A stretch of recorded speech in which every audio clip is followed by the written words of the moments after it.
T-minus 30 seconds.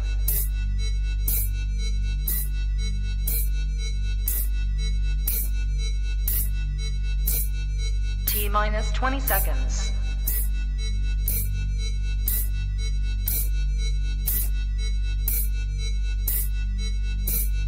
Ten, 9, 8, 7, 6, 5, 4, 3, 2, 1, 0.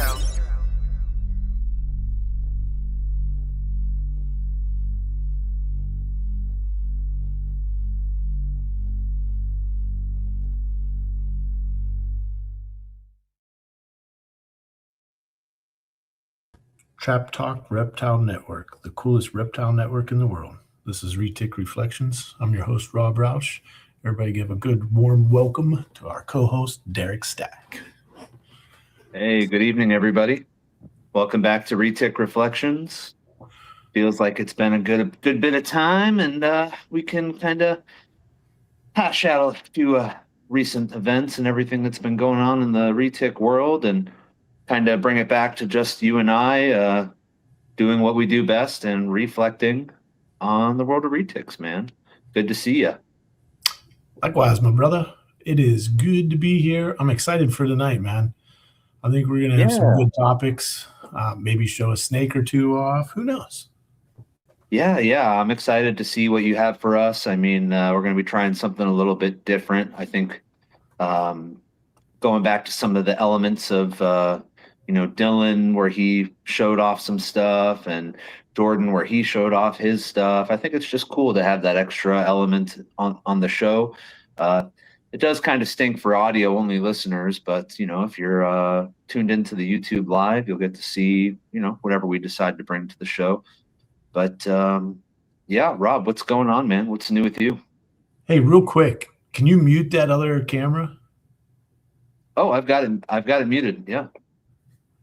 I'm getting like that feedback. It's fine though. What's going on with me? Everything, man. I feel like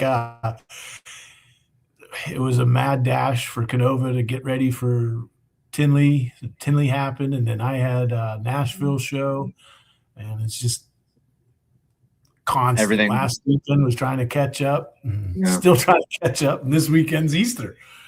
Crazy. Yeah, it's like one of those long trains where you're like, oh, surely it's going to end, but then there's like 3 or 4 or 5 more carts, and then you're just kind of stuck there for a while, wondering when it's time to take a break. But the world of reptiles keeps moving, and you're a busy man, and it's not easy cleaning all those giant snake enclosures, I'm sure. So, but yeah, I mean, Canova was really busy. I mean, geez, man, we've had a lot of movement, even after the show, with all of the cleaning and the movement of the animals. It's just busy, and we've got a lot going on with our lives that we're doing and stuff. So, we're not resting on our laurels at all. But how was your show? How did it go that you did?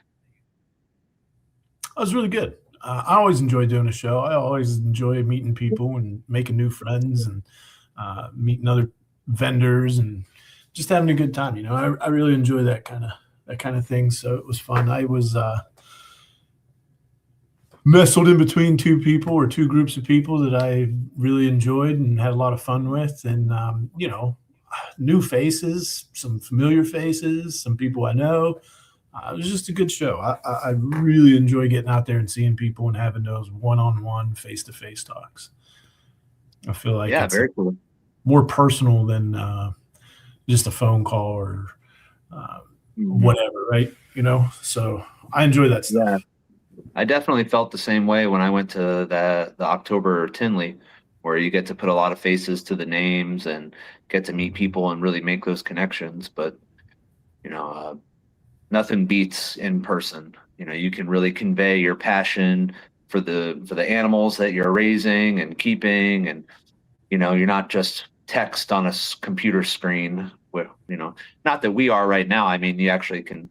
This is as close as it's going to get unless you're in person. But the conventions are pretty nice. What was the name of it? It was a plant. It was plant and reptile something. All American Plant and Reptile Show. Yeah. Oh, okay. Cool. It's a good one. I do that in Nashville. I do Bob Vu show. Love Bob Vu show as well. And then hopefully Tinley.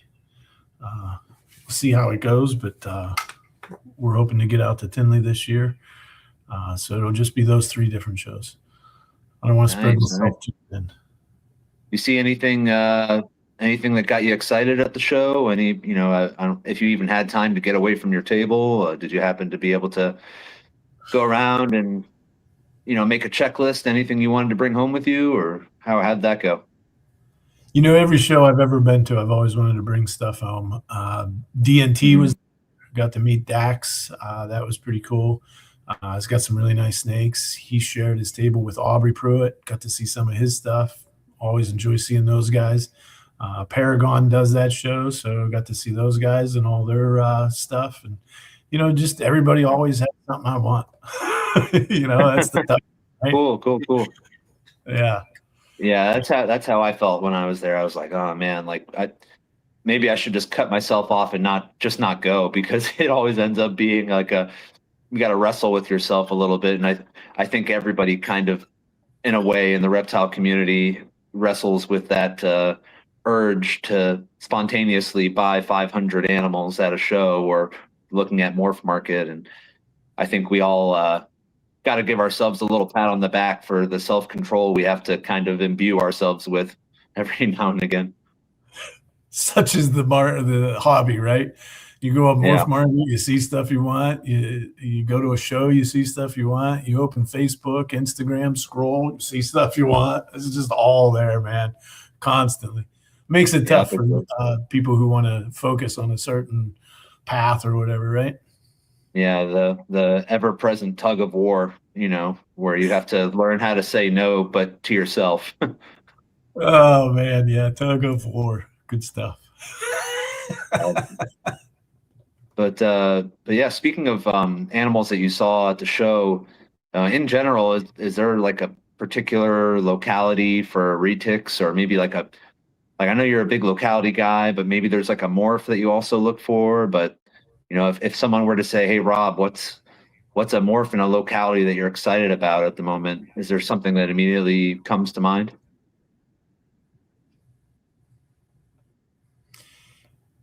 That is like a revolving door. For someone like myself, if I go on Morph Market or if I go on Instagram, any one of those things, and I'm scrolling through and I'm seeing pictures of snakes, for me, it's rarely like, oh my gosh, that's amazing. I want that. It's more, if I bred that to that, what would it look like? And how could I manipulate that pattern to do what I wanted to do? So the last one I'd seen was, just because this is the way the conversation is going, Paul Lucas posted a bunch of pictures of hypos that he produced this year.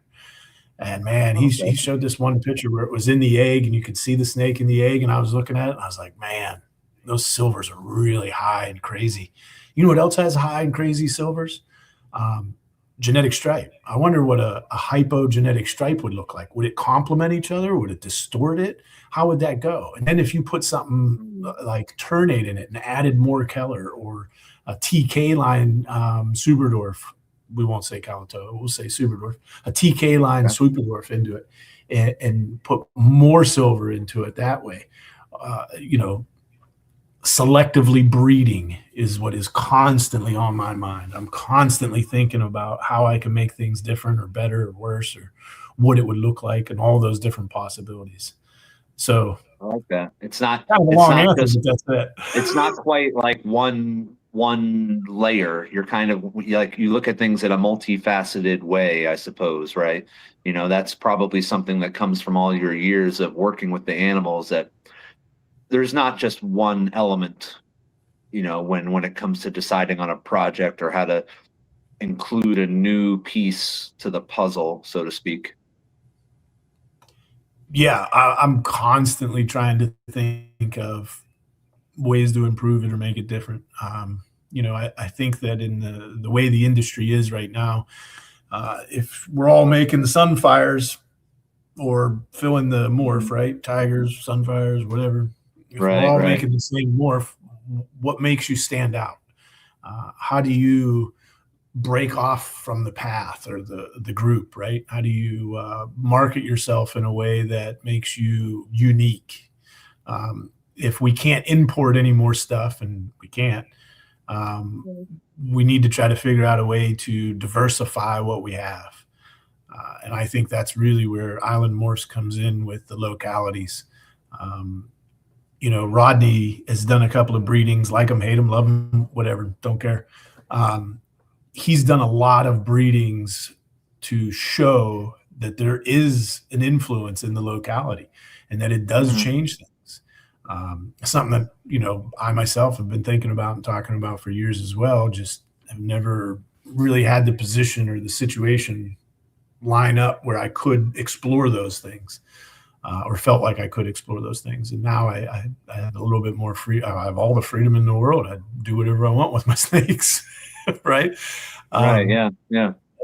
Now would you say Rodney kind of was like a key inspiration to how you kind of look at localities that way, or was there another like light bulb moment where you're like, man, this is really something that I need to focus on, or maybe it was just like a combination of things? So I've been friends with Rodney. It's not a secret. I've been friends with Rodney for over 30 years. Over 30 years? I don't know. 20 years? I don't know. I think me and him. What's that? I was like, who knows anymore? Time is subjective, I mean. Yeah, me and him have had the conversation. I don't know if we can pinpoint exactly when we met or how long it's been, but years, right? Yeah. And I know that he's been working with the Ternates for decades. And I know when I worked at Reach Out Reptiles, there was a video of me. I think actually, I've talked about it before. MJ shot it, and I think it's MJ that shot it. And I pulled out at the time, Garrett had some Halmaheras, and I pulled out the Halmahera and was like, look at this thing. What if we could make an all black snake without golden child, right? Like, what would that look like? How would we get to that? Right. And Halmahera being the darkest locality out there is definitely the way to go. So I think like I've always had those thoughts. I can remember at Reach Out Reptiles thinking, well, what's next? Me personally, I've produced snows. I've produced orange glow snows. I've produced orange ghost stripes and higher percentages and all these other different morphs, right? I've produced all that stuff. I don't know exactly, but I would say I've produced over 100 different clutches of Superdorf and Dwarf retics. So for someone like myself, just producing another morph, it seems done. Yeah. What do you give to the man who's had it all, right? You have to reinvent, Well, I just think that's the evolution of Rob, right? The evolution of Rob is that he was, I don't want to say getting bored, because all these morphs look really good, right? And everybody, I don't want to put anybody down. They're like, oh, I work with tigers. What the hell, Rob? That's not what I'm saying. I'm saying for me. How dare you? My whole 3-year project's based on this, man. Come on. Yeah, what the fuck, man? I was just about to do a tiger breeding. Rob. Yeah, no. I think it's great, but for me, I need to be constantly learning something. I need to be constantly evolving. No offense, Miguel. I'm always evolving. I think always evolving. Great name, right? Or great phrase. Always evolving. And that's me, man. I'm constantly thinking, okay, well, what if you did this? Or oh, what if you did that? And then what really did it was having some talks with Rodney and him showing me some stuff, going out to his place and seeing some of the snakes and the projects that he's doing. And I was just like, holy cow, this is what I'm missing. This is the flavor, right? This is where it's at. And those 4 localities, the Ternate, the Halmahera, the Mindanao, and the Bullhole, usually they're typically the Mindanao and the Bullhole are combined, or you'll find just Mindanao. But those 4 localities, game changer as far as I'm concerned. Just opened my eyes to a whole new realm of what we can do. And later on tonight, do some talking here, but later on tonight, I want to show you, I have one of those animals with me, and I would kind of highlight some of the things that I'm seeing in them and show you different things that I see, right? I would love that, man. Never hurts to, check out some snakes from your collection. You've got some awesome animals over there. You mentioned those 4 localities. Do you envision like the future of island morphs? In your overall vision to have those primarily be like your base? Patrick, go lay down. Yeah. Hey, Patrick. I love he that wants he to made be a on, he wants to be on camera. Yeah. He's a like, YouTube "Come on, star. play You with just me." don't know it. Yeah. Honest, if I put him on camera and just did nothing else, like this whole show would explode in popularity. He's that handsome. But Patrick's a good boy. I love Patrick. yeah. Yeah, I think that you're exactly right. I think that if I was to try to predict what's going to happen in the next 5 to 10 years, I would say localities take over. I think that there's, with those 4 different localities, that we could make huge differences in all of the morphs, right? I think that if you're throwing in that, like say someone did a tiger with Mindanao, Bohol, Ternate, and Halma, that's going to have a totally different look than the tiger Halma, right? Because there's way more locality influence going on in that higher locality snake. So I think that, it opens the door for us all to do a bunch of different things and not be producing the same tigers, right? Right. And I think that's the exciting part for me for the next 5 to 10 years, is to see how much I can change the look of those. And with each locality and percentage is a different look. I would assume that if you had all 4 localities into a tiger and your percentages were different on all those localities, you'd have a much different looking snake than someone with different percentages of those localities, right? It just kind of makes sense in my head. So, and the fact that not a lot of people have been playing around with this over the last couple of years, it's still a new thing. And, a multiplier with those localities is how much you can do. So I think that the future is super bright. You might want to throw sun into that tiger, which happens to be this thing. Awesome. I was actually just about to ask you, going forward, obviously localities are your focus, but you'll be working with some morphs too, right? Sun, fire, you said, and maybe some other stuff. Absolutely. I just worked out a deal with another breeder where I'm getting pretty much some mainlands in. They're going to have a little bit of Slayer in them. I think that I want to say, I don't know 100%, and the snakes aren't in my hands yet. So anything. Love that locality's name, by the way. Slayer. Yeah. Pretty awesome. Slayer. Yeah. Sick. Some Slayer. I think it's about 12% Slayer in those. Once I have those snakes in my possession and I understand them a little bit better, I'll be able to give you an exact on it. But even at the 12%, what I'm seeing in some of these snakes is that influence is coming through. I know that I've done breedings with a 6% like Jamp or 6% whatever, and you can still see it. You still see that influence. Obviously, if you're looking at a clutch of 10 snakes, some of them are going to have more of that than others, but that's part of the selective breeding is when you produce those clutches, hold back the ones that have more of that look that you're looking for. And that's what gives the diversity to these projects is that all of them are going to be slightly different. Gotcha. So when people are making their morph combos and their breedings, like safe to say it's probably a good idea to maybe have some selective breeding mindset with the localities on the back end before you pair up those animals and try to highlight that locality's strengths is what you're saying. Like if you are working with morphs, you want to work those morphs with localities that have strengths in those visual aspects is what you're saying. I'm saying that and not that. I'm saying that the door's wide open. I'm trying to wrap my head around it. Yeah. The door's wide open. You could easily go that route where, a great example would be a purple albino. How do you make a purple albino better? Well, all that dark in a normal translates into the purple in the albino. So if you use a locality like Halmahera, Right. obviously the dark. Banana. I'm sorry. Nothing. I was just making a little quip. Go, please continue. So if you take that Halmahera and you add that, put that into your albino projects, it seems to me, nobody's done it, right? But it seems to me that that would equate to a better looking purple. If you have a darker purple, that contrast is going to be way more contrast.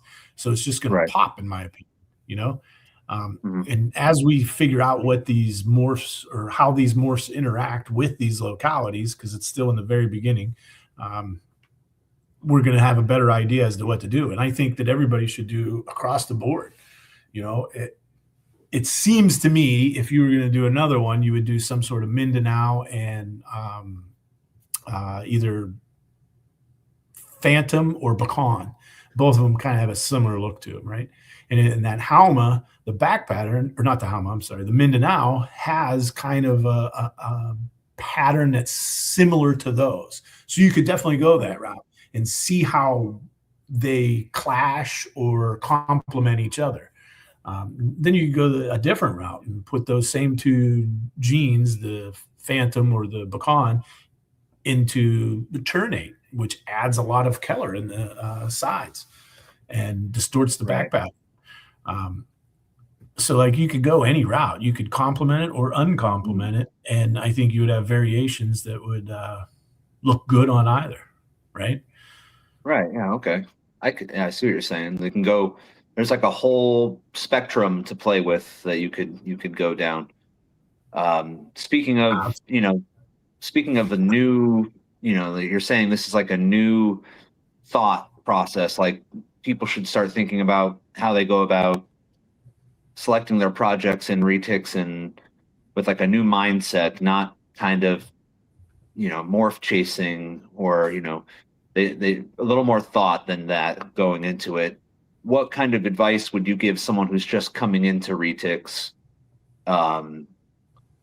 in breeding and what kind of what advice would you give someone who's very enthusiastic, doesn't really know where to start, but maybe wants to get a 1.2 trio or something along those lines, maybe a 2-2? What direction would you point them in? That's a great question. Someone who is getting into Retics, so assuming that they never had a Retic, the first thing I would suggest to them is go put your hands on that kind of a snake. Go to a show, look for a reputable breeder, talk with that breeder, and then put your hands on that snake and see what you think. I think that some people have a certain idea as to what it is and what it's going to be like, and sometimes that's completely wrong. Sometimes it's spot on, but sometimes it's completely wrong. And I think the best thing to do is put your hands on it, see what you think. You like it, you want to move forward? All right. Well, if you trust and admire and like what that breeder is doing and is all about, because I am a firm believer in you vote with your dollar. You want to see that breeder succeed. You want to see that breeder be around. You buy from them. If you don't like that breeder or you don't have any interest in helping that breeder in any way, you don't buy from them. And that's how you vote with your dollar, right? And I think that, the industry starts voting with their dollar, you're going to see certain people succeed and certain people fall to the wayside, unfortunately. But I think that's a good thing. I think we should promote the people doing the things that we like, promote the people that are doing the right things, right? So people that are promoting like good husbandry, good practices with feeding, and just people that are, I think, pretty open and transparent, right? Is what you're saying? Yeah. You want to make sure that they have good morals and values. You want to make sure that you believe in what they believe and, you trust them. And if you do, then you should definitely mentor. And mentor doesn't necessarily mean I need to live right next to you. It could be phone calls, video chats, however, whatever. This day and age, our imagination is our only limitation, my man. So figure that out. Right. Absolutely. Snuggle in close. Learn from somebody like that. I've mentored a few people through my years, and I enjoy it tremendously. I love helping people. Just as many as I possibly can, which I say every podcast, but I really do. I really do enjoy helping people. So step one, go put your hands on that snake. Step two, mentor, be a mentor, get a mentor, a good mentor, and just kind of see what the industry is doing. Do your homework. You get what you put into these animals in every aspect of it. If you want to jump in, buy a few snakes, breed them, there's nothing wrong with that. Absolutely, go for it. Know that that's what you're doing. No, nothing in life is free. Everything has a cost.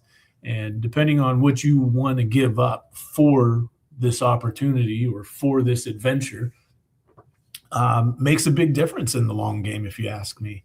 If you do your due diligence in the beginning and you really fine tune what you want to go after and the look that you're looking for and how to obtain that, or how you feel you can obtain that, that's key, man.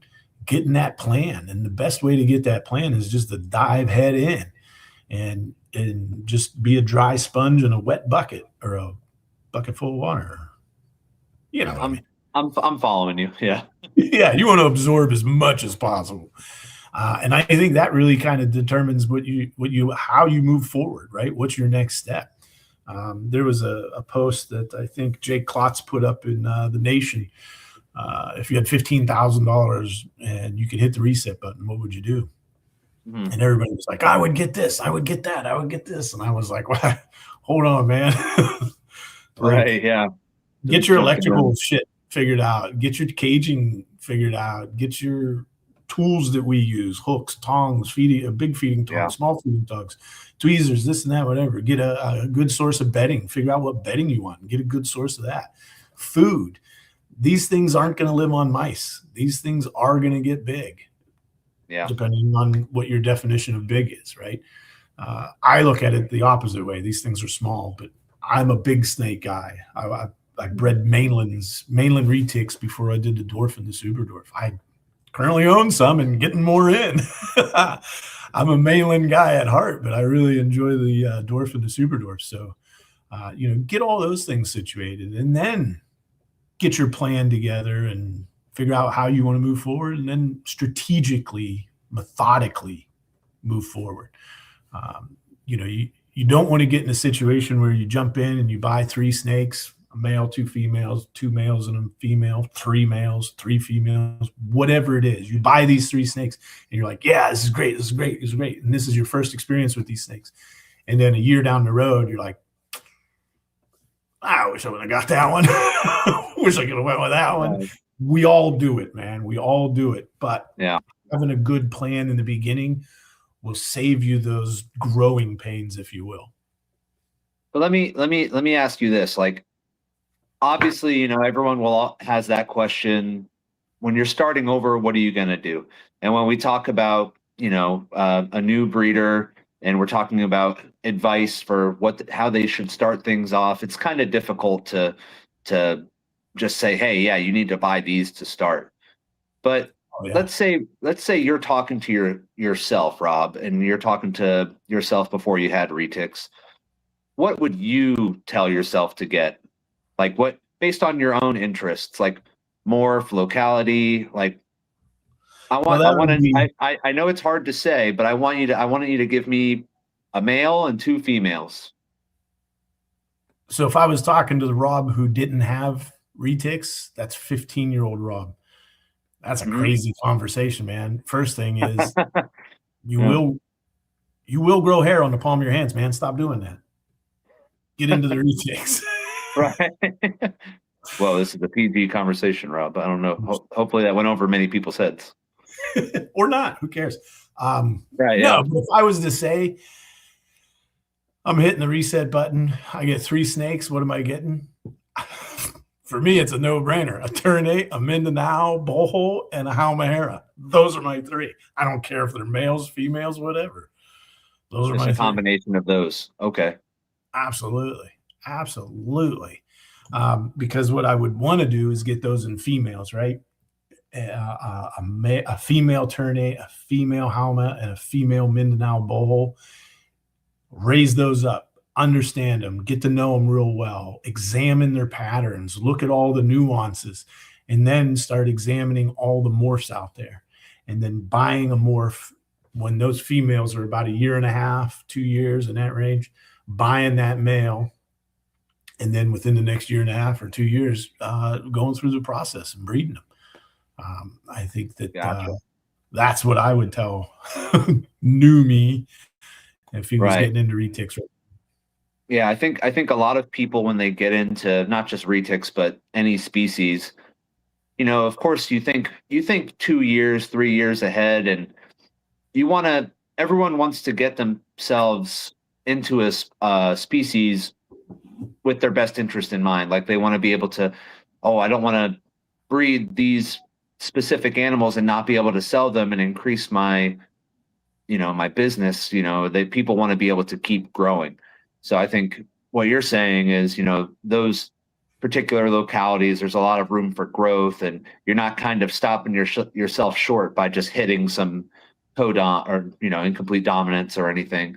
You're actually giving yourself room to grow, which I think is an important bit of advice for people getting in. Not to just Absolutely. recreate something, but to give yourself a higher ceiling, so to speak. Yeah, you don't want to pigeonhole yourself right out the gate. Yeah. Exactly what you said. Give yourself some room to grow. I think with those localities, you could do a lot of different things. Like I said, this is just in the very beginning, the infancy, if you will, of selective breeding with localities. And that, I tell you what, man, I haven't been this excited about retics since 15-year-old Rob. I think that this is going to change the way we look at snakes, change the way we interact with them, change the way they look, everything. Well, there's definitely a lot of excitement in the community lately. I mean, I think we've all, kind of heard the whispers of things going on, or maybe they're not even whispers, but, there's a lot of questions out there about maybe some, ethical statements about, sizes and things like that. Do you think maybe from what we're hearing and seeing and how people are reacting to information, maybe there might be some shifts to expect in the way retics are kept, or how they're, displayed, or how people maybe talk about how big they're getting, or any of that stuff? I mean, what do you think about this whole happening in the retic community? I think a couple of things. I think one of the most important things that I would like to say in this scenario is the fact that you never learn from just one person. You can always learn from anybody, whatever your personal opinion is of that person. There's things that person has done or experienced or whatever that can help you. I would never try to limit my ability to learn in any way, ever, because that's just handicapping myself. I think that everybody has an opinion based on their experiences, and I'm not one to say that someone did or didn't have that experience. I know that for me, I've had experiences, and when people ask me questions, I base my answers off of a lifetime of experiences. I'm not so focused on the he said, she said bullshit in the industry. I never really have. Anybody who knows me for a long time, I usually just stay out of it because I don't care. I'm in this for one thing and one thing only, and that's the snake. That's the animal. You're mad at me. I'm mad at you. I don't give a shit, dude. Whatever. Get over ourselves and let's have a conversation about what the fuck we're really here to do, right? Let's talk about the snakes. Let's figure out the best way to do them. I hope the industry starts to innovate and explore in different avenues. I think that the way that we keep these things is not the way we should do it. I think that if we stop innovating, we stop growing. Let's innovate. Let's grow. Absolutely. Let's figure something out, man. Let's go big. Let's go small. Let's figure it all out together. The main thing that I think of is that I would never try to write you or him or her or whoever off because of something they said. I just have thicker skin than that. I don't care enough. I don't know what it is, but I just don't get caught up in that drama. You love me, hate me, I don't care. But when it comes to the snake, no, I'm doing my best. I'm doing the best I possibly can. And sometimes in life that offends people in certain ways. I can remember one of the first times I bred ball pythons, I produced a clutch of what I didn't know at the time. What the Why are hell you was laughing, Rob? Are you laughing at ball pythons? What's going on, man? You No, can't talk about ball pythons without cracking a smile. Is that what it is? not at all. I love ball pythons. I I'm thought messing it with was you. all normals, but they were. I can't remember the morph. They were. I think it was Enchi, and I didn't know how to see Enchi, so I thought they were all normals. And I took them down to this pet store that I've known for years, and was like, "Hey, I just need to move these things. How much you give them for them? They're all normals." And the guy was like, "Oh, they're all normals, huh?" And I was like, "Yeah."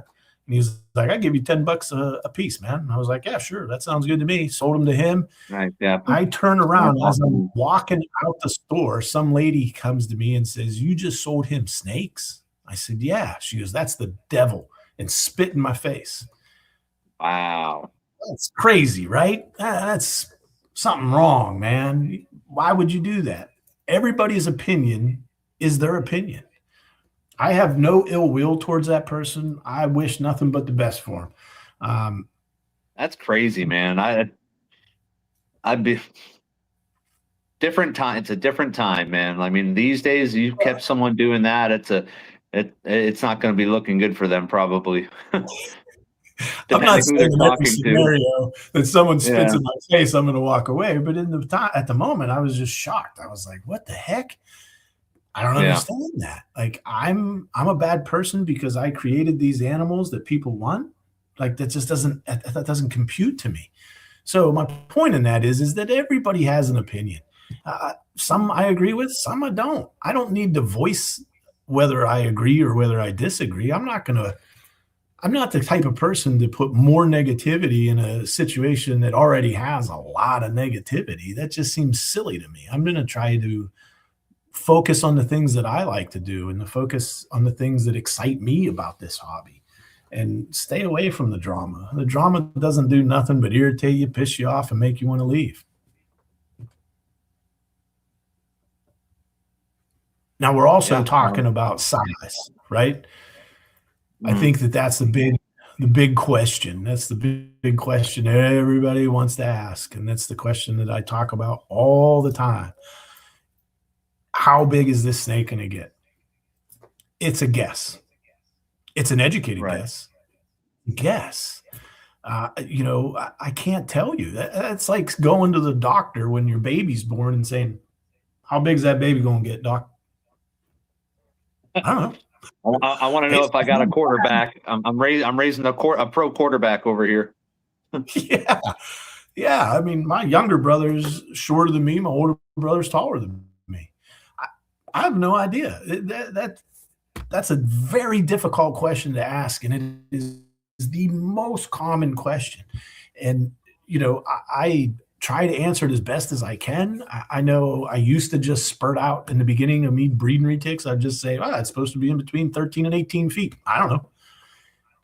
I think that's It gets more something that refined in a way. people getting into retics need to know. Hey, there's a chance that these things can get pretty big. Like, I think going forward, people, when you're dealing with, super dwarf, mainland crosses and everything, I think people just need to have that, stalwart idea that there's a variability. I can't, like you said, you can't just tell someone how big it's going to be. Like, someone could feed it an insane amount of food and it could reach, and I'd imagine, right, the more you feed, like if you feed it insanely robustly as opposed to minusculely, it'll become bigger, right? So there's a control element in that regard, right? So you can't guarantee these things to anybody, I'd imagine. No, how you keep them plays a huge role in how big or how small they're going to get. Uh, I don't condone any kind of abuse in any way. I feel that if you slamming these things with food nonstop their entire life, that's abuse. I think if you don't feed them and they're really, really skinny and you can see their ribs, I think that's abuse. I think if you keep them in a small cage or without a doubt. you Yeah. keep them in a huge cage and they don't eat because they're scared. Like there's so many variations of not doing it right. And I think that failure in some cases is our best way to learn. Not saying that you should go out and kill a bunch of snakes to be able to figure out how to care for them. Those things have already been figured out. Talk to the professionals. Talk to the people who've been doing it for a while.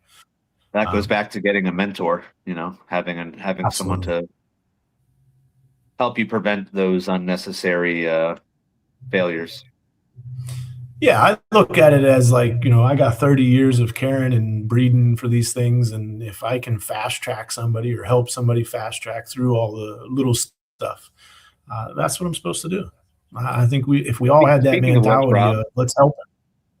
I'm saying, speaking of which, guys, go see Rob at Island Morphs for a consultation. If you want to learn a little bit about, breeding some retics, if you've got some questions or you've got some situations that you don't have 30 years of experience like him, and he'll help you out. Selfish plug, right there. Thanks for my selfish plug. Yeah. Someone's got to advertise, Rob. Yeah. Thanks, Derek. I appreciate that, man. You be my absolutely. New PR guy. PR? Yeah. I don't know. I totally lost my train of thought there, though.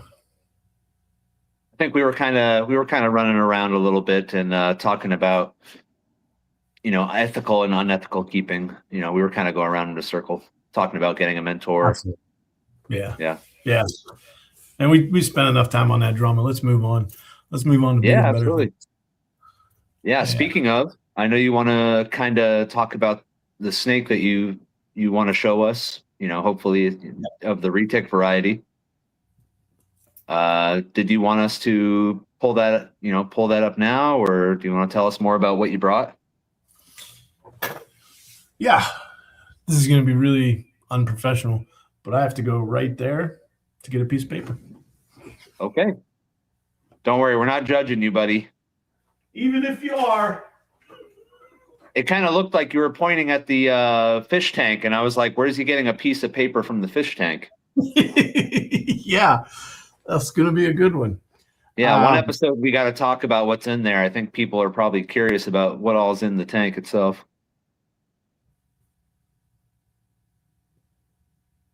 Oh, yeah, for sure. Well, this is great. I really enjoyed this. This is going to be fun.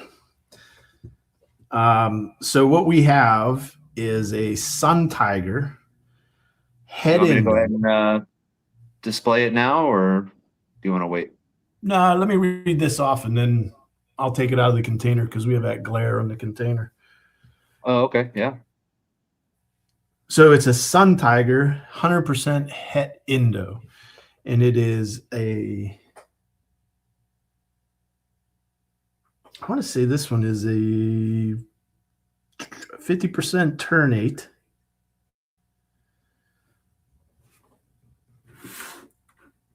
I wrote down the dang number and it's smeared. Yeah, this is definitely. All right, so 50% ternate, you said? All right, we're going to display it now. Anyone who's audio only, if you want to tune in, Rob's going to be showing off this amazing animal. Wow, that's really bright yellow or gold. Yeah, I'm almost positive this is the ternate. There is a slight possibility this is a Mindanao. This is where I wish Rodney was watching and he could chime in and go, Rob, that's the Mindanao, you asshole. Give him a quick call, tell him to tune in. We're going to kind of go through this. Man, looking on camera, that thing looks good. Looks good in my hand, too. Yeah, the snake looks better than both of us by a mile. Right? Yeah. We should constantly have snakes on this channel. So, yeah, what you're seeing here is just the locality influence. Oh, you son of a gun. This thing is going to be a lot of fun. I feel like based on its temperament that it's the Mindanao because it has not struck or bit me yet. And a face It's bite could biding its happen at time. It's any time. waiting for the right moment. Yeah, it's like, I'm going to lure you into safety, false safety here. So yeah, what you're seeing is just that locality influence. I don't know if I can point this out. I can see the back pattern. I can see the sides a bit. Yeah, I'm breaking up a little bit here. I can't really see and point out stuff at the same time. But you see all that black around that rosette, all that black down through the pattern, and how the back kind of blazed open, and you get a little bit of black down the middle, right? It doesn't have that classic back pattern that you would typically see in a tiger. Right. It's more of a striped it out kind of thing. Oh man, here we go. It is a turn. No, I'm just kidding. Out to play now, huh? Yeah. That looks pretty good, right? Have you ever seen a sun tiger look that good? I've produced a few sun tigers in my day. That is an amazing looking snake, man. Thank you. Yeah, that's what that locality influence does, man. And the fact that this is a het Indo, so now you can make orange glows, you can make caramel albinos, you could all kinds of stuff, man. And you got sunfire and tiger in there. I mean, that's just, as far as I'm concerned, that is one of the nicest sun tigers. Sorry, I keep doing that I've seen. We need to get some of those on display at Canova. But well, he knows where to get them. Right, he's got his own source built in.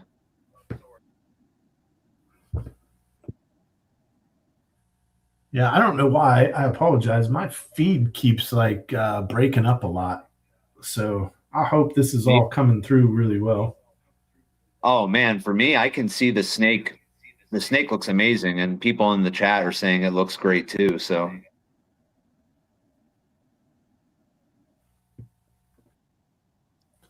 oh, that's good. That's good.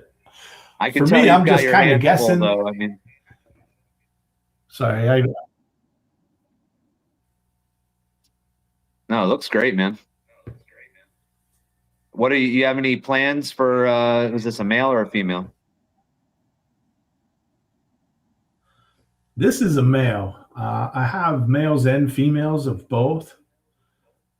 Mindanao, obviously, the Mindanao and the Ternate influenced, or the localities.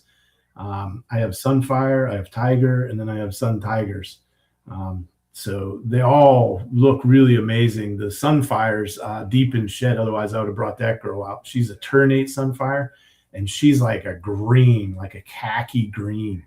I've never seen it like that, man.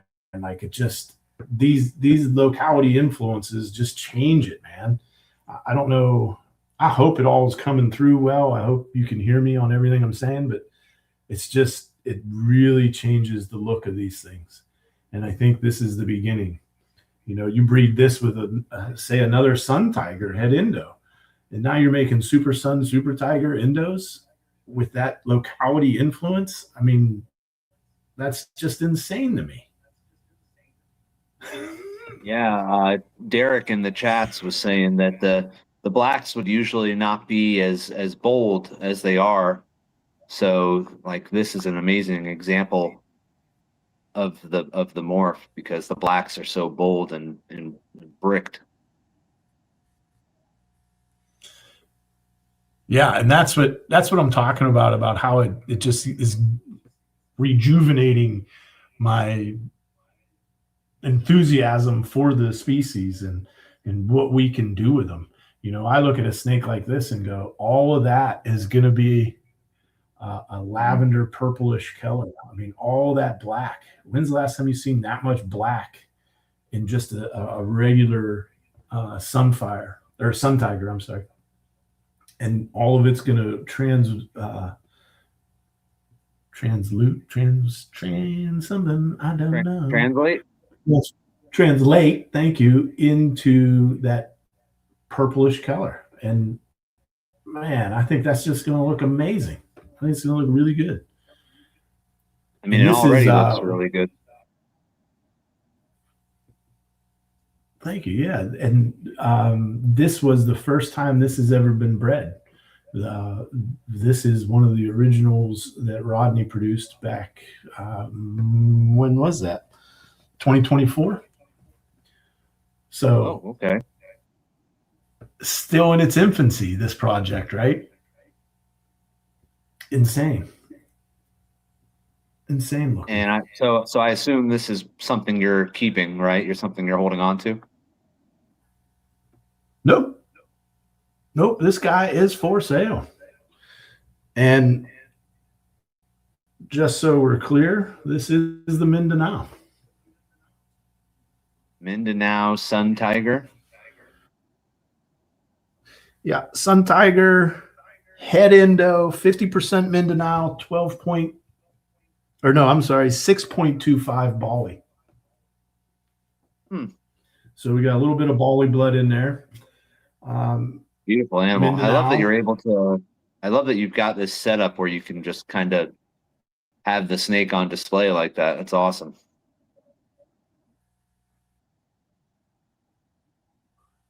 Yeah, sometimes I'm playing with it and I don't realize, is it in frame? Am I getting a good shot? Do you see it? Is it good? Look at that black. Yeah. Come on. You know what I mean? Yeah, like, that's great. If that doesn't crazy. Get you, oh, hey, girl, boy. Yeah, climbing through my little lighting here. Yeah, that's wild looking, man. That's insane, right? I mean, I've been looking at Retics for years. I've never seen that much black in a Sun Tiger. I see he keeps sizing you up. He's like, hey man, getting kind of tired of all this touchy business.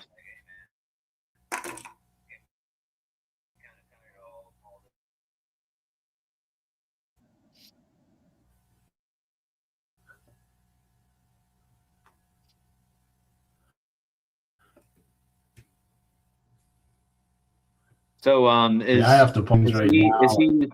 Is he listed on your website? Circles.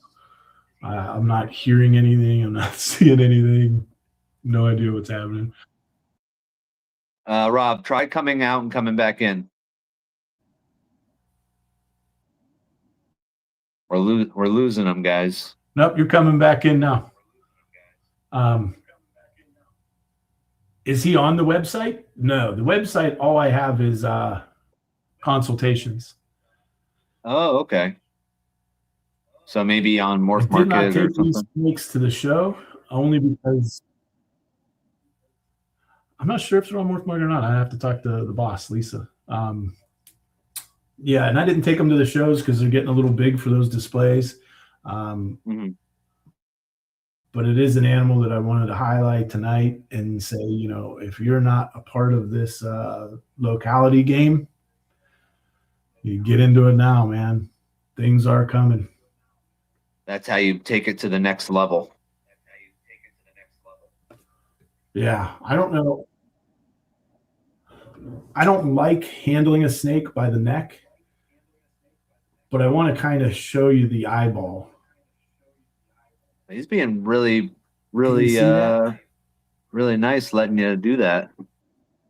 Yeah, it's not focusing completely, but I could see like a silver. It looks silver or something. It's a two-tone. The top is silver and the bottom is orange. And it's the orange and the silver are fighting each other. There's just a little bit of orange in it, and most of it is silver. That's what I was trying to see if I could show that to you. I think the ring light is making it a little difficult, but Let's turn that off. What's the worst that could happen? Oh, can't see anything. No, I'm just kidding. How about now? yeah, I guess I can kind of see a little bit of orange in there, but it just doesn't translate well because the camera's not focusing on it. So might be a I opportunity also to want to post just some kind of let photos. everybody know, I'm not manhandling. I'm not manhandling the snake in any shape, way, or form. I'm loosely just holding his head at an angle. He's being really cooperative. This is really good, positive reinforcement for people that are scared of handling retics. Yeah, yeah. They're not all beastly. Ah, this is when he bites me. Right, yep. Psych.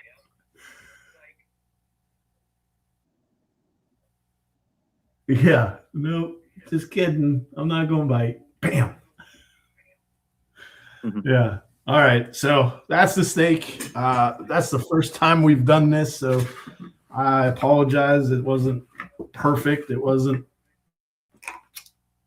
exactly what I was shooting for, I guess, there. But, we did it. We did it. We had Hey, fun. I think people tuning into a Retic podcast are happy to see retics on it. You know what I mean? Eventually, you get tired of looking at two grown men.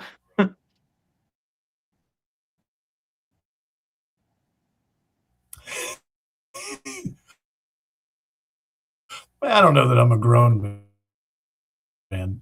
On the outside, I'm a grown man. Rob, you're coming in a little pixelated and a little bit laggy. Maybe back out and come back in. Well, I tell you what I'm going to do is I'm going to turn this other camera off.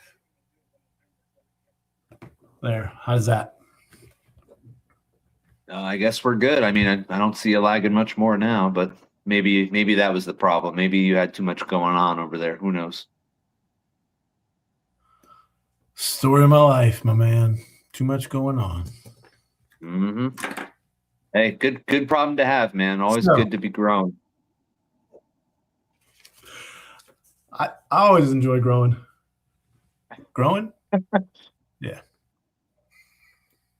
But awesome. yeah. So that was cool. I'm happy to see. Hopefully there's more opportunities like that where you can show off some of your animals. I mean, it's not quite having them out in the yard in the sun, but it's the next best thing, right? Absolutely. I think that once we kind of do this a couple of times, I'll get better at it. And, yeah, I love showing snakes off. I love talking about, what I see in the patterns and how I'd like to manipulate those patterns and make things a little bit different and, just play with it. Yeah. Pause. I said. Yeah. That's what she said. Well, yeah, man. I mean, there's nothing better than seeing someone who's really passionate and knowledgeable and having all of that come together and just it's almost like seeing a kid play with his favorite toy or something, like it's exciting to hear about the animal that you're, handling with the passion and knowledge that you have of this species. It's really, it was really nice. Well, thank you. I'd like to say I try, but I'm gonna get better. Wasn't the best viewing, wasn't the best knowledge there, but we got it done. Yeah, absolutely. Yeah, I think it went pretty well. Yeah, thanks. Anybody who wants to see any of the things I have, just let me know. I can't necessarily run out and pull them out now, but as things progress with this podcast, I've changed things up, and this camera over here that we were doing the snake is my cell phone, and I'm now on a laptop. I'm hoping that in the future I'll get a iPad, and once I get the iPad, I'll be able to move this show out into the snake room. And when we do that, we will be just pulling snakes left and right and talking about them all the time, talk about different morphs, talk about different localities, do some deep dives into the things that I see and the things that excite me, like this project and many other projects that I have. And, hopefully you guys enjoy this kind of stuff. And feel free to ask questions. I feel like nobody's asking questions, and I want to help people. So if you have questions, ask them in this form or privately or whatever. Instagram, hit me up. Love to be able to help as many people. We're pretty chill and laid back. If anybody in the chats wants to, ask a question about their projects that they're doing, or if anybody is looking for some advice on maybe something's not really going your way in your breeding season. I mean, Rob and I are here. We're really just shooting the shit, to be honest. I mean, we're not trying to stir up drama or anything. We're just having a conversation like we would at work. And, we're just trying to be a little bit focused, just slightly more than we would normally, because then you guys wouldn't want to hear any of that, or maybe you would. But yeah, definitely throw us some questions. I mean, we can see the chat, so we're right there with you guys. So yeah, this old guy got it on a laptop now, so I can see the chats. So yeah, I mean, I'm curious as to how this looks in 5 years or 2 years from now. I'm hoping that this podcast grows and people enjoy it and get something out of it. And I'm here to try to help, like I've said every time. I get that's what makes me feel good, is if I can help you. We had Jordan Carpenter on the last show, and since then I've probably had 5 or 6 conversations with him on the phone. We've been texting. We text today, trying to help him out as much as possible. And what I'm feeling, or what I'm understanding, is that if you come to me in the beginning and we can talk and make a plan and help you with your projects, it's easier than, hey, this is what's happening. What do I do? I can help you in any aspect, but it's always easier if we do this proactively and we talk about the things that you want to do prior to doing them. Hope that makes sense. What do we got in the chat? We have one question. Would you say super dwarf breeding I'm assuming SD means super dwarf. Would you say super dwarf breeding that's taking place currently is more focused on morphs or more focused on size?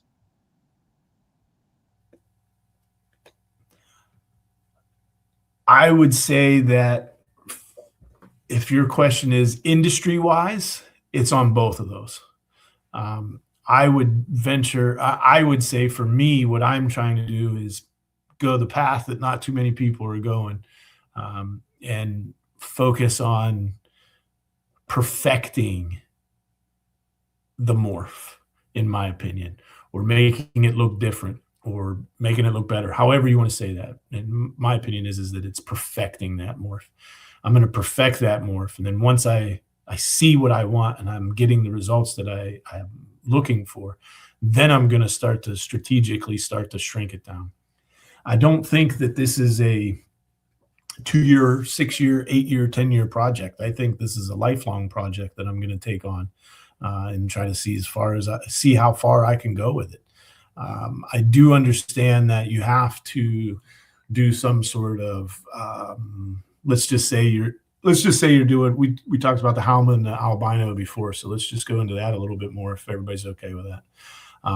If you take that Halma and you breed it into an albino, right, your babies are 50% Halma, 50% Malin, 100% het albino. And then you take those babies and you raise 2 of them up, preferably a male and a female. It's the best way to do it. And you breed those together. Now you have a 50% Halma, 50% Malin visual albino.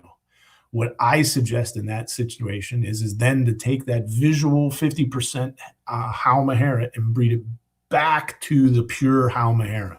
So now you're making hets again. I know it seems crazy, but that's what we're doing. We're making hets again, but now those hets are 75% Halma, right? So 1, we're reducing the amount of Mainland in it. 2, we're increasing the amount of Halma, which is increasing the look of the Halma into these snakes. And 3, now we're back into a 75%er. So now at that point, we could do 2 things. We could run that 75%er into a pure SD and back to another 75%er. So we're making visuals again, and now we're putting SD into it. And you kind of got to go back and forth in that. And Derek, you understand this. We were talking about this earlier today, where you kind of have to go back and forth, and keep getting more of that locality influence and bringing it in, and then getting more of that small size from the SD and bringing it in once you get that locality from the mainland. So it's 3 parts: getting getting that morph from the mainland. So it's 3 parts: getting the morph, getting into Halma, and getting into SD. And that is a generational kind of a project. Like, it's going to take multiple generations to get that end result and say, this is what I was looking for. But man, what a journey that's going to be, huh? No one's ever seen a 50% Halma purple albino. No clue what it's going to look like. Got some good guesses, though. I like this idea that Lucid Arboreals came up with that said, maybe in the future we can prepare some short videos to come up on screen, and then you can kind of explain some aspects of the morph, or what's defining it, what's really standing out about it, and we can all kind of watch it together, and it'll be, you're not going to be as focused of handling a snake, but we can just kind of do like a react. You ever see people react on YouTube to videos? And it could be kind of like that, and we can just kind of talk about it. That's kind of cool. I think that's a great idea, and let's consider that done. I'm going to shoot some videos over the next 2 weeks of some snakes. And Derek, do you think on your end you'd be able to pop them up pretty easily? Yeah, that's no problem. That's definitely something we could do. Let's do that. The response after that is, he said, this seems like a 10 to a 15-year process. Has anyone done this type of work with any morphs yet, with what you were just talking about? There's a handful of people out there working with these localities. There's a handful of people that are working with other localities. Mayray comes to mind. He is doing a lot of mainland localities. I don't know that he's actually mixing them into morphs, but he's producing the mainland localities, which I think is great. Hats off to that guy, man. Way to go. Preserve the stuff that we have, man. That's the only way we could move forward. So no, but yes, not as many people are doing this as many people that are chasing the morphs, so to speak. It seems like everybody gets into the retics and they're like, I don't know how it comes about, but in my mind, it's like, oh man, I really like that purple Super Sunfire Tiger OGS. Can't afford it. I'll make it. And then that's the direction to go in. And it's like, man, you're getting into a big crowd of people that are doing that same thing. Let's move in a different direction. Make yourself relevant, right? And I think that with the localities is the best way to do it. And yeah, it might be a 10 to 15 year project. I look at it as it's going to be the rest of my life. This is something that I'm passionate about, something I love, and I'll never not own a retic. So might as well just go after it, man. Speaking of standing out, we were talking about that. Like standing out in the industry. Talking about, Yeah. I mean, if you're coming in and you join the crowd, you're in the crowd, man. You're in the crowd. Your snakes are going to be right next to everybody else's snakes on Morph Market or at the shows or whatever. And how do you present yourself in a way that is going to be like, oh wow, I've never seen that before. What exactly is that? That is probably one of the most common things I get at my table is that doesn't look like a platinum, or that doesn't quite look like what else is in that? It's locality. The locality changes it. I feel like I beat the dead horse here tonight by saying locality. But that's everyone's got their thing, you know what I mean? Absolutely. What's up, Jordan? What's up, Yeah, Sean? I was going to say, Jordan says hello. I also want to give a shout out to Amanda. She's always here, even though she's like, cat's out of the bag. I don't have a retic. I just enjoy being here. And honestly, it wouldn't be a Trap Talk episode without Amanda in the chats. She's Amanda, we need to fix that. Give me a holler. grab a retic and get on the show. Yeah, I appreciate you though. I appreciate the support. It means a lot. Thank you. And if you are interested in a retic, let me know. Yeah, it has been a really great journey so far. I mean, this is episode 7, I think, of our endeavors, if I'm not mistaken. I believe, but it kind of time's really flown by. I can't believe how many of these we've done, even though it's really not that many when you look at all the other shows on the network. But it's been really great, and it's cool to see a lot of the same people showing up in the chats. And I would love for us to get more interactive. I mean, I love that we got some questions this time, and if we get some more, that would be wonderful, and we can all just kind of bounce ideas off each other about how to chart these new waters, whether it's about morphs or about localities, and just chop it up.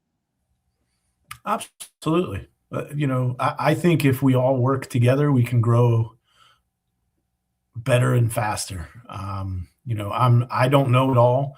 There was I don't remember if it was in this podcast or I said it somewhere, somehow, some way, but like Joe Hall just taught me something this year, and I was just like blown away. I was like, oh my gosh, man, that makes total sense. And his theory is I just put the snakes in together. If she's reacting negatively, I take them out. And next week, rinse and repeat, man, just like shampoo. I don't use much of that anymore these days, but just like the shampoo, the directions on the bottle, rinse, repeat, rinse, repeat. Put the male in. She okay? Leave him in for a while. She not okay? Take him out. Try again next week. Hit her with some food, jack up the humidity, do little things like that. And, it's not rocket science. I know that's easy said because I've read so many, but honestly, if we're friends, like with Jordan, like I said to him, man, we're friends. There's no reason why you should struggle, brother. Give me a holler. Let's figure this out. I've done it a few times. I have some tips and tricks, and I love helping people. So if anybody out there is watching and you're in it and you're just like, man, I can't figure this part out, or I'm struggling with this, or I need some help in this area, hit me up. If you don't, shame on you. And that was my dad voice. 30-year resource here, willing to help anybody as long as they just say hi. Absolutely. Yeah. I mean, I think that's the only way that we move forward as a community is we just start helping each other. Put all of our differences aside and let's just help each other, man. I know when I'm in a shitstorm and, someone throws their hand out and says, hey man, let me help you out. It means the world to me. Not bring Joe Hall up again. I was in a motorcycle accident before I left Pittsburgh and broke all my ribs and my collarbone on my left side. And, the first person on the scene was Joe. And he was like, what do you need, man?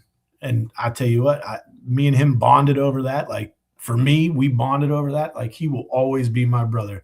That man will never do wrong in my eyes because it wasn't a question. It was just, I'm there. What do you need, man?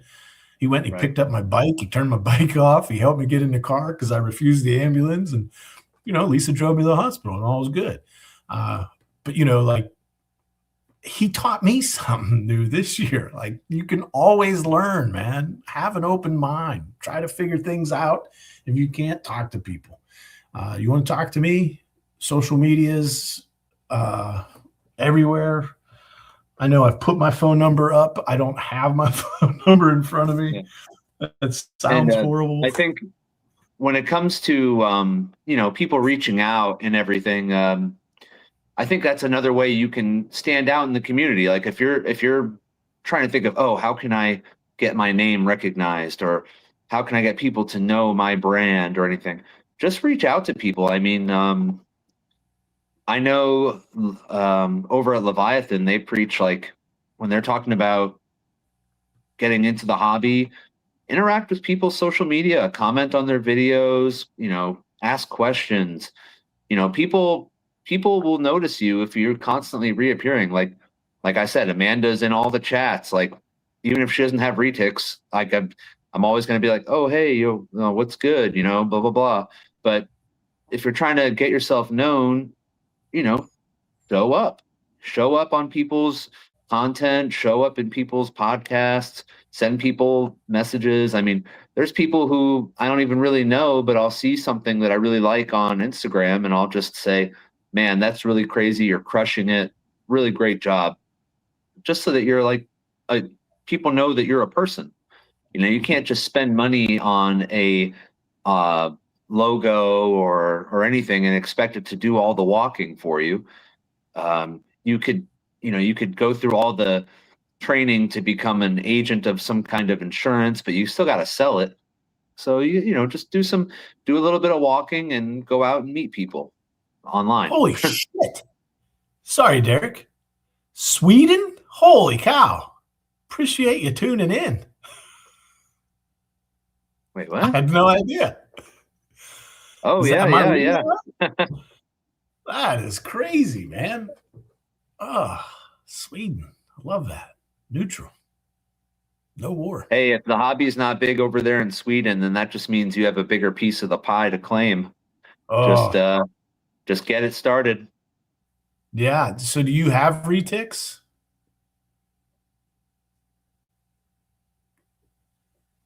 I'm not going to wait for that answer. No, I won't wait for that answer. Right. Here we are. Like, what are they going to say? Did they get the message? Did they hear it? Are they typing? Is it happening? I don't know. Why don't we just we'll do a podcast where we get 6 of our most frequent flyers for the lives and be like, all right, now we're just going to chat and just chop it up. And we're all here and it's just a massive conglomerate, Yeah. Let's just shoot the shit, everybody, right? Sweden, that's crazy, man. I love that. Yeah. Here's a question. If someone was interested in getting into retics, where would you recommend they start? Give me a call. Hit me up on social medias. Call Rob. YouTube, listen to as much information as possible. Yeah, absolutely. As much research as you possibly can. Talk to breeders, myself. There's a bunch of other good breeders out there. Talk to a bunch of us. Get in our heads. Ask the questions. One of the things I found funny, but now I feel is good is Sean in the comments who said, "Hey, what's up, guys?" One time when me and him first got together, first met each other, he brought a list of questions, and I was like, "What? What are you doing, man? We're just hanging out." And he's like, "No, I've got certain questions I need answers to." And I was like, "All right, that's cool." And I kind of, poked fun at him a little bit. Now I think that's a great idea, man. You want to jot down a bunch of questions, 15, 20, 5, 2, 3 questions, whatever. Give me a holler. Hit me up on social medias. Hit me up on my website, Island Morphs. My email is rob@islandmorphs.com. I love saying that part. Any way you can get a hold of me. Let's have a talk. Let's have a conversation. Let's figure some stuff out. I do not. I couldn't house retics. I live in a small apartment. Oh man, ready? That would be exporting though, but we figured out. Yeah, I think people will be surprised at how open breeders are about talking about their animals. I think most people I've reached out to have been very happy to either talk about the animals or talk about, what they think is a great starting point or what you need or like a resource of information. So I think people are the connecting key, just reach out to people and most breeders are pretty nice that I've had my experience. Yeah. I've never reached out to a breeder and have had them say, "Get out of here, kid," or "Leave me alone. I don't want to deal with you." You know what I mean? That doesn't help business. That doesn't shut help, up and Google it. Ask ChatGPT. Ask ChatGPT. Yeah. Good luck. Don't ask ChatGPT. Ask Rob or another breeder. Those those are really good resources that are out there that can help everybody, you know. And like I said, if we do it together, we can't fail. You know. Another question from Bracco. I've held retics, done Yeah. a lot of research, love the animal, still concerned about size. Is the size concern something I'll need to overcome, or are there truly options for 7 feet or less? Man, 7 feet or less. I want to say no. You know, some breeders will tell you that, oh yeah, if you get a male, it should stay 7 feet or less. I wouldn't bet my name and reputation on that. Just being honest with you, 7 feet's difficult. The question I would come back to you is why 7? If it's 8 or 9 feet, and instead of being, you know, like a softball size, it's more like a racquetball size, does that make a difference to you? Weight. You know, the Mindanao stuff is slender, is a very slender snake compared to a super dwarf or a dwarf or a mainland. They're long, they're a dwarf, so you know they have the potential to hit 14 plus. But it's a slender snake, you know, so when it's all curled up in a ball, it doesn't look big, it looks small. So my question really is why 7?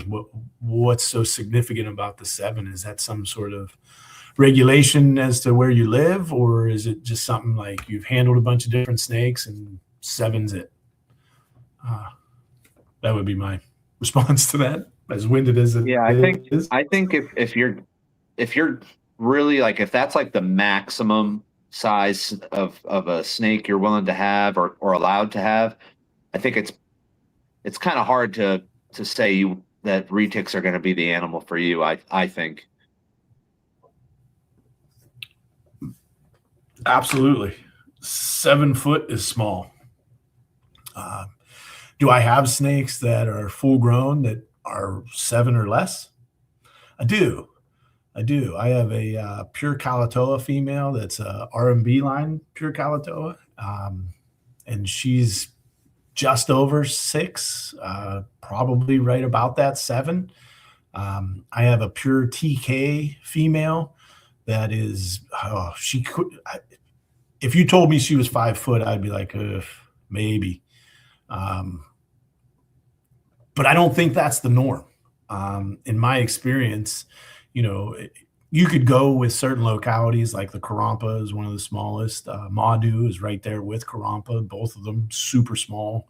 But I wouldn't guarantee that, you know, one of those males doesn't hit 7.5, 8 feet. So that's where I would be with that. That's tough. Yeah. Definitely risky business. Just trying to really pinpoint that size. I mean, you just don't know exactly which direction. It's always a best guess, if I'm not mistaken. Yeah, and if you're serious, like you really want to get into the retics and you want to do something there, hit me up, man. Let's have a conversation.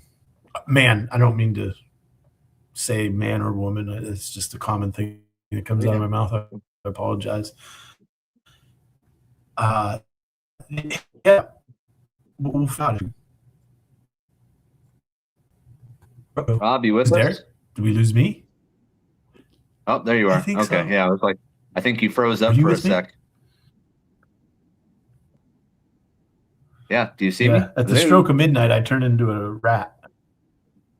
Yeah, I see. Oh. You see me? Oh, that's where the smell comes from, not because you handle them all day. That's where the smell comes from. Nope, that's me. I feel like we're getting pretty choppy here now, brother. Yeah, I don't know what's going on. Like, no storm or nothing, but it's getting rough. But I don't know. Maybe that's a sign. We're coming up an hour and a half. Maybe it's time we, unless you have some other topics you want to touch on for the evening.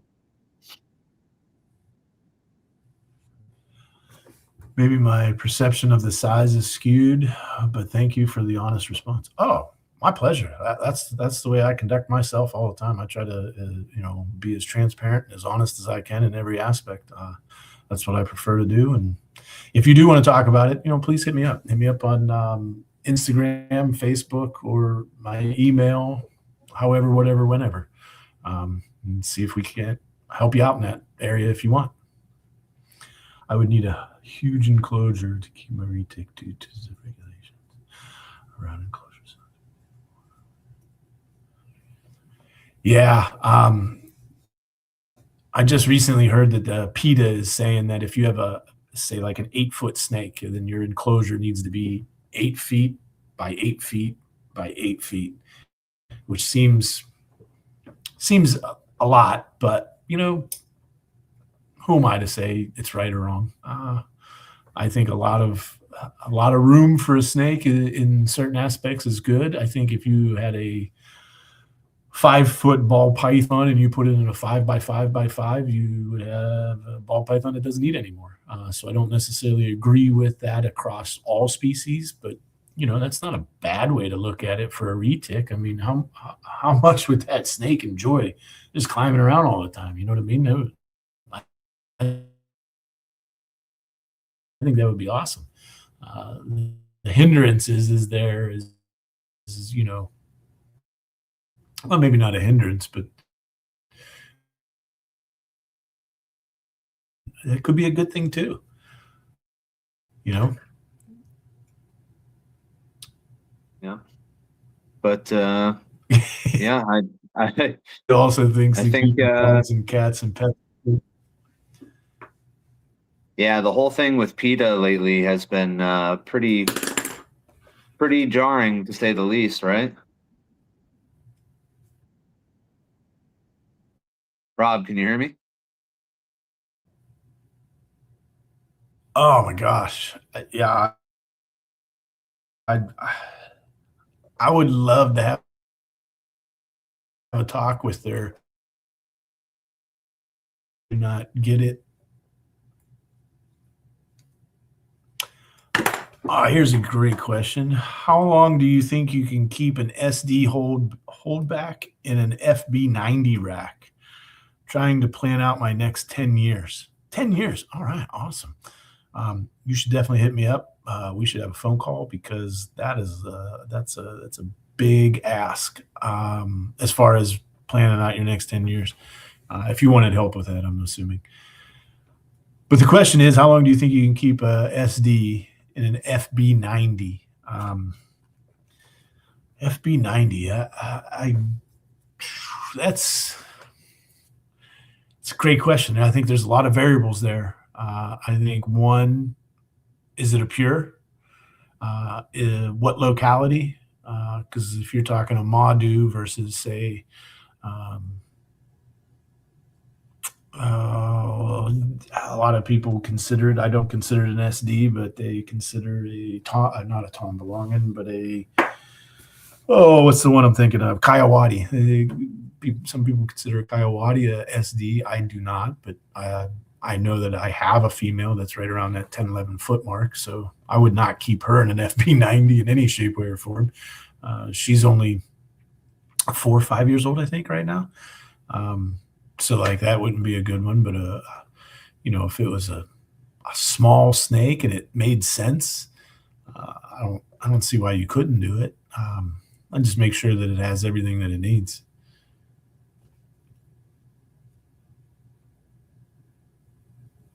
Thanks. I mean, that in the end, that's pretty much, that's always the way it is, right? We just need to make sure we provide what the snake needs, and that way it can thrive, and we look out for the best interest of the animals in the end. Absolutely, animal comes first, in my opinion, and I don't think that'll ever change for me. The animal always comes first. Did you happen to land on a time frame for the FB90 rack, or did you happen to? I didn't catch that. Oh, did I cut out that whole time? That's crazy. Well, I mean, I might have just not heard. You didn't cut out, but I didn't catch like like an exact amount of time, like from a baby to how long? Yeah, so I didn't give an exact time because there's so many variables in that Oh, okay, question, and okay. I wouldn't want to answer it one way or the other. And in this day and age, you have to really be careful as to what you say out there because people will analyze it and peel it apart and call you a jerk for saying that. So, uh, unfortunately, I have to Facts. censor myself in those scenarios because of the Right. way that the industry is. But you know what? I'd love to have a conversation with you on the phone if you want to hit me up any of my social medias or email, and we'll set up a time where we can chat about it. And love to try to help you out if I can. Cool. Bruce Stew Yeah. 58. Is that, am I reading that right? That's pretty good. I like that. Bruce Stew. I used to work at a brewery. Simple and good. Oh, I've worked at a brewery too. I didn't know. I didn't know that you worked at one. Huh. Nice. Yeah, it's called Black Flamingo when I was in South Florida. Nice. Black Flamingo. I worked at Penn Brewery in Pittsburgh. Yeah. Go figure. Crazy. And now I don't drink. Yeah, man, I drank a lot of beer. Oh, back in the day. Yeah. Did they give you a discount at the brewery? Oh yeah. Oh yeah. The discount was. Yeah. Yeah. Yeah. They did a There was a silly lot of thing. sampling going on. I had to be able to tell people how it tasted. Oh, you gotta know. You gotta know your product, right? Yeah. Yeah. We did $10 employee cases. That was silly. They should have never done that. Yeah. Wow. Yeah, $20 and you're set for quite some time. Oh, I can vividly remember my older brother came over shortly after I got that job, and I must have had 20 or 30 cases of beer piled up in the corner. And my brother come over and Wow. was like, "Did you rob a brewery or something, man? What'd you do?" Right, where did all this come from? Yeah, I was like, "Oh yeah, No, dude, man, I get a good rate, man. Like I just figured I might as well stock up. You want to kill this with me tonight? We could take this all down at once. Yeah. Let's do it." Yeah, and that German beer, man, ooh, that is some strong stuff, my man. Love it. Oh yeah. It depends on the percentage and age. I'll reach out. Yeah, please do, Bruce. Do appreciate you.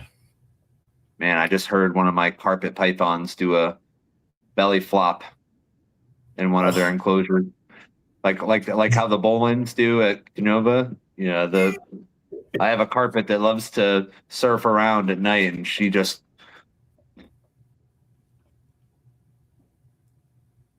plop plop. Gotta love it. Yeah, exactly. Well, I'm thinking we're pretty good, unless somebody else has something they want to ask or topic they want me to go over or us all go over. Yeah, I'm tapped. I think what we're going to do is we're going to make a post on Island Morphs, and we're going to try to maybe gather some questions from the community, right? Pretty soon.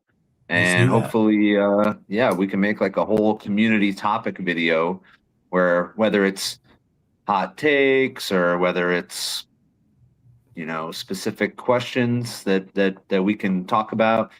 I would love if there was a little bit more involvement, and that way we're actually helping people with problems that they have. Damn, Jordan, tomorrow morning's the morning, man. You're gonna go in there tomorrow morning and boom, there's eggs. Oh yeah, Jordan, I hope that everything goes well with that, man. I've been hearing about it. Yeah. For anybody who doesn't know what's happening is Jordan has these two girls. They're on day 41 and day 46 after a pre-lay shed. Sure hope you're right. Me too, brother. And this has been a very, very crazy season for breeding retics all across the United States, at least from people who I know. They're saying that this has just been a weird season. Like we had temperatures fluctuating and females went. I know people I was just talking to somebody the other day that said they still have a couple females that might still go. I don't know about you guys, but here in Georgia, we're hitting 80 degrees here a couple days out of the week now. So, our winter is over. We are clearly into spring. So that's difficult to get a female. In my experience, when you get into that summer months, if you're living in a state that has those seasons, it's difficult once you get out of winter to be able to breed a snake. They just sense the temperature changes and stuff, so it's difficult. But because of this crazy season, Jordan has 2 females that he's waiting on, and it's just one of those things, man. It's like, when is she going to drop? What do we do? How do we try to fix that? I've seen a few things. I've seen people try to manipulate the snakes to try to get the eggs out. I've seen people go in and try to pull the eggs out. I've heard of surgeries. I've heard of a bunch of different things that people have done to try to alleviate this problem. In my experience, the best thing to do is just wait. You're not helping by trying to help. Less is more in this scenario. And like I was saying to Jordan, fish oil. Fish oil is. I was wondering if you were going to bring that up. Fish oil, absolutely. Man. It's one of those things that in my collection, me, Rob Roush breeding, when I'm heading into fall, I'm hitting them with a little bit larger meals to try to make them feel like there's abundance of food. That's what would naturally happen, in my opinion, in the wild. There'd be an influx of food, and they'd be like, okay, I can have babies. And they would go ahead and start developing those follicles and letting out those pheromones, and the males would smell them, and so on and so forth, right? So as I'm hitting them in the early fall with more food, I'm putting fish oil in the prey, or giving it to them orally, however you want to do it. Totally up to you. But that's part of my conditioning, if you will, of my females prior to breeding in the beginning of fall is to hit them with some fish oil. And it just kind of coats the whole insides, in my opinion. I'm no scientist, doctor, veterinarian, or herpetologist. I'm just a dude that breeds a bunch of snakes. It kind of lubes them up and helps them pass those eggs easier. Both sides of that snake has eggs in it. So sometimes they'll line up in a weird way, and it's difficult for them to push them out. First time moms are always chaotic. I'm dealing with I'm helping a couple of different people. Not dealing with, I apologize, that's the wrong words.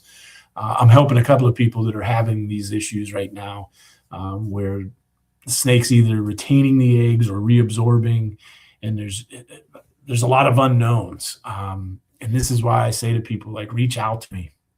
Let's have these conversations before we're in a situation where it's like, okay, what do we do? What do we do? What do we do? And that's, my heart goes out to Jordan and everybody else that's in those situations this year. But planful. Let's talk about how we do this before we do it. Let's come up with a plan. Years of breeding hundreds of snakes. I can help you in this. And the fish oil is just one example. Giving them fish oil in the beginning of the breeding season just kind of coats everything, like I said, and there's less chance of these bindings or these, not being able to lay the eggs or what have you. It lessens the chances, and it's a simple thing. You take that rat, put a pill up its ass, throw it in with the snake, done, and it can prevent something, right? So why not? Secret tools of the trade. Yeah, put fish oil in its ass. But yeah, man, I hope this works out. At this point, it's kind of one of those things where if she does take a meal, or if either one of those act like they want to take a meal, for sure, put some fish oil in that. Doesn't need to be a lot. There's no the snake weighs this much and this is how many pills. I don't want to overdo it, but I want to get some in there. I was talking to a guy earlier today who his snake is about the size of a baseball in diameter, maybe somewhere in that 8 to 9 foot range. When she's not gravid or possibly gravid, she's blown up a little bit bigger now. But I said to him, 1 or 2 pills a month. Don't go over the 4. 1's going to help. 2's going to do better. 3 is better than 2, in my opinion. And 4, you're starting to get to that. I don't want to overdose. I don't know that you can overdose a snake on fish oil. I've never pushed that envelope, but give them a couple of pills a month seems to really help them. Because eventually what happens is they go off a feed, and then then you got to go in there and do it orally. I feel like that's kind of aggressive, and anytime you grab that snake behind the neck, you're multiplying the chances of you getting bit, because that is not something the snake wants. It does not want to be restricted like that. When you do that, you're running a higher risk of getting bit. So I try to stay away from that as much as possible. But once that snake goes off a feed, it's difficult. You have to manipulate them in a way where you can put it down their throat. I wouldn't suggest that to you now, Jordan, just in case you're listening and you're like, holy shit, I got to put fish oil in there. Don't do that now. You don't want to upset that female or those females. You want them to try to naturally just do what they're going to do, right? So if they do want to take food, put some fish oil in there. That's more of a preparatory thing at the beginning of breeding season. Like if you have the foresight to do it early. Absolutely. And that, I'm not trying to push consultations. I haven't charged anybody for a consultation in months. I just feel like I should just give that information out. I reached out to some of the people I've done consultations to, and I'm working out some sort of reimbursement with them, because I don't feel like it should be charged. I feel like we should all have that information. I put in the time and the effort into getting this information, and I think that it's better if I just put that out there for everybody, Now I'm letting them ride unless they take food. Yeah, absolutely, Jordan. Good call, brother. But yeah, that's why I say reach out to me, man. Let's come up with a plan. Let's figure some stuff out. And do what we love to do. That's it, right? Do what's best for the animal. Absolutely. Well, it doesn't take, like, I know I think a lot of people deal with a lot of social anxieties with reaching out to people for the first time. And man, it's like just jumping into a cold pool. You just do it, and then you'll be pleasantly surprised afterwards, and get to have a good conversation, get some good information, learn a lot. One could say a conversation with me is like doing a cold dip, cold plunge. Absolutely. It's, depending on what rod you get. I mean, you could be in for a wild ride. That's for sure. Yeah, absolutely, Jordan. Yeah, I'm in the same boat, man. Like, the well-being of that animal means more to me than producing a clutch. And that's why I've advised you the way I've advised you, is just to hang tight and let's see what happens. We'll take it step by step. I'm with you, though. You're not doing it alone. I'm with you. Let it ride. Let it ride. Let it ride. Let it ride. Yeah. And just so everybody knows, I'm dealing with some of those issues as well. I've had 3 breedings that I thought were going to go, and they just didn't go. I think 2 reabsorbed, and I don't know that the one actually was. I think that she kind of gave up on the whole thing early in the season and didn't let me know until just recently. That's been greatly appreciated. Awesome. I'm glad to help, man. It's my pleasure, as Chick-fil-A would say. My pleasure. But yeah, happens to everybody. The best that we can do is go through the process and, try to learn from it and be better next year. One of the things I said to you, Derek, and you can attest to this, is that I just try to be 1% better every day. That's it. Oh yeah. Those little 1% successes, they'll compound. And by the time you get to the end of the year, you're over 300% better, man. Just one day, every day, 1%, Yeah. I'll take a step back here and there, but yeah, we gotta move forward.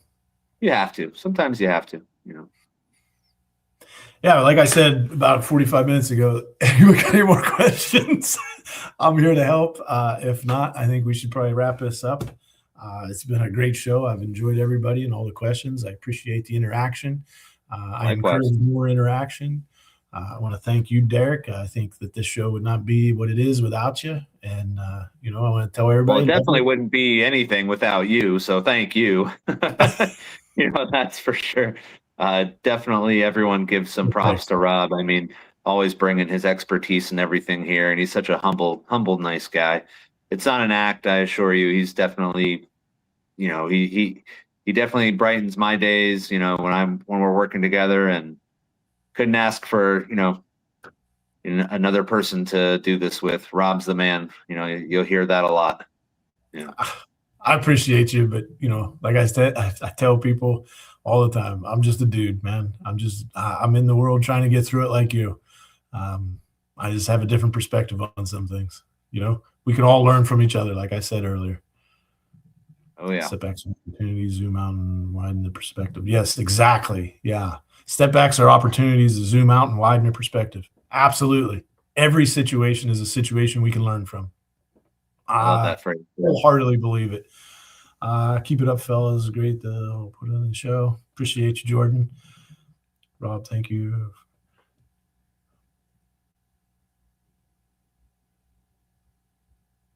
Oh, that's what we do. That's what we're supposed to do. Help everybody, you know. Appreciate all the support, everybody. Love you. Hope to see you soon. If you haven't had a conversation with me, reach out to me. Let's have a conversation. Whether you're ready to buy, not ready to buy, have 100 snakes, have 1,000 snakes. Let's have a conversation. Or 0 snakes. If you want to get your first one from Rob. You don't want to get one from me, but you want to learn. Yeah. Whatever, however, whenever. Yeah. Love it. Yeah. And if anyone wants to bother me at all, you know, I'm around. I'll text you later. I'm so lonely. But unless Rob's around, he keeps me company. But guys, thank you so much. Reach out to Rob over at Island Morphs on Instagram. You can reach him also on his website, and I think he has his email on there as well. My Instagram is going to be Stacked Exotics, so you can find me there as well. Always a pleasure to be here with you every other week on Tuesday night at 8 o'clock. And yeah, we'll see you next time, guys. Have a wonderful night. Rob, I'll see you next time, buddy. Looking forward to it already, brother. All right. Good night, y'all. Night.